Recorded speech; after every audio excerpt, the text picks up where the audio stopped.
Very good evening, my dear friends. In last session, we have discussed about the legal protection available to the bankers. In that, we have seen about the paying bankers' rights with regard to the legal protection available. Today, we will discuss about the legal protection available to the collecting banker. Because collecting banker means the banker who is authorized, rather entrusted by the customer to collect the amount of checks or other negotiable instruments from another banker. Like I credit a check to me, given to me in my account with my banker, and he will collect the money and then put it in my account. So he is called the collecting banker. The collecting banker, in fact, has to present this instrument for encashing it to the drawee banker, and after it is realized, it will be credited to the particular customer's account. Actually, universally, the collection of negotiable instrument is a very critical and important function of any banker. And then, in that event, the banker would be acting as a holder for value or holder in due course, as it is provided under sections 8 or 9 of the Negotiable Instruments Act. Then the banker also would be then acting as an agent of the customer, and as it is provided under the provisions of the Indian Contract Act. So, friends, the collecting banker, there is a reason why has been accorded certain legal protections. So, what are those protections under what statutes that we will discuss? So, number one, such protection is available under section 131 of the Negotiable Instruments Act. This particular provision says, with a definition, is quote, a banker who, as in good faith and without negligence, received payment for a customer of a check, crossed generally or specially to himself, shall not, in case the title to the check proves defective, incur any liability to the true owner of the check by the reason only of having received such payment. Unquote. So, explanation 1 to this particular proviso 131 states that a banker receives payment of a crossed check for a customer within the meaning of this section, notwithstanding that he credits his customer's account with the amount of the check before receiving the payment thereof. That a banker receives payment of a crossed check for a customer is within the meaning of this section, notwithstanding that he credits his customer's account with the amount of the check before receiving the payment. That is called discounting of checks. Another explanation 2, it shall be the duty of the banker who receives the payment based on an electronic image of a truncated check held with him to verify the prima facie genuineness of the check to be truncated and any fraud, forgery, or tampering which is apparent on the face of the instrument that can be verified with a due diligence and ordinary care. So, friends, you have to read thoroughly section 131 with explanation 1 and 2, where you understand to get this statutory protection, the collecting banker must, in fact, ensure that the check should be crossed, whether generally or specially, and the payment must be received for the customer, and the payment also must be reviewed in good faith. That means there is no negligence or collusion on his part.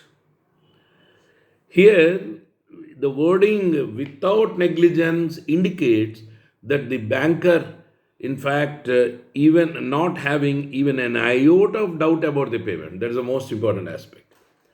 And the situation is very grim if it is with regard to the discounting of checks, in fact. The onus of proof that the banker did not, was not acting negligently in collecting the checks lies on the banker himself. Honest burden of proof is on the banker himself. So, some examples we can take are that the customer opened an account without proper introduction, KYC norms are not followed, the endorsement are not proper, no inquiry is made in case of doubtful transactions, no caution was taken on the note of not negotiable crossing. Then an account pay check was collected by mistake for somebody not meant for, and such kind of issues. Now, the second point, the collecting banker, while acting as an agent of his customer, gets protection under the provisions of the Indian Contract Act. Earlier, we have seen the provision under Section 131 of the Negotiable Instruments Act. Now, it is the Indian Contract Act. He is responsible, the banker is responsible for the customers for all his acts of commission and omission, or whatever mistakes have been crept in between. The acts of commission mean acts which are not supposed to be committed are committed, and omission indicates acts which are supposed to be committed but omitted. That is how it goes on. So, friends, the mistakes could be of varied nature, and it could be bilateral or unilateral mistakes as enunciated under the Indian Contract Act. So, the collecting banker, to avail the legal protection, should ensure that the checks for payment were made within a reasonable time and not after the validity of the check. Then another important aspect is that with regard to the presentment of negotiable instruments, the relevant provision pertaining to the bankers under section 61 to 90, especially section 70 to 84 of the Negotiable Instruments Act, also must be complied with by the collecting bankers. And then the Supreme Court, in this regard, in Keshri Chand Jai Shuklal, Keshri Chand Jai Shuklal versus Shillong Banking Corporation Limited. Shillong Banking Corporation Limited. In fact, made out a very landmark judgment. This was reported in 1965. Company cases, 5 and 4 page Supreme Court. The Supreme Court enunciated the legal position regarding the duties of a collecting banker. I quote it in verbatim. Quote, a banker entrusted by his customer with the collection of a check is bound to act according to the directions given by the customer. And in the absence of such a direction, according to the usages prevailing at the place where the banker conducts his business and applicable to the matter in hand. A banker entrusted by his customer with the collection of a check is bound to act according to the directions given by the customer, and in the absence of such a direction, according to the usages prevailing at that place where the banker conducts his business and applicable in the matter in hand.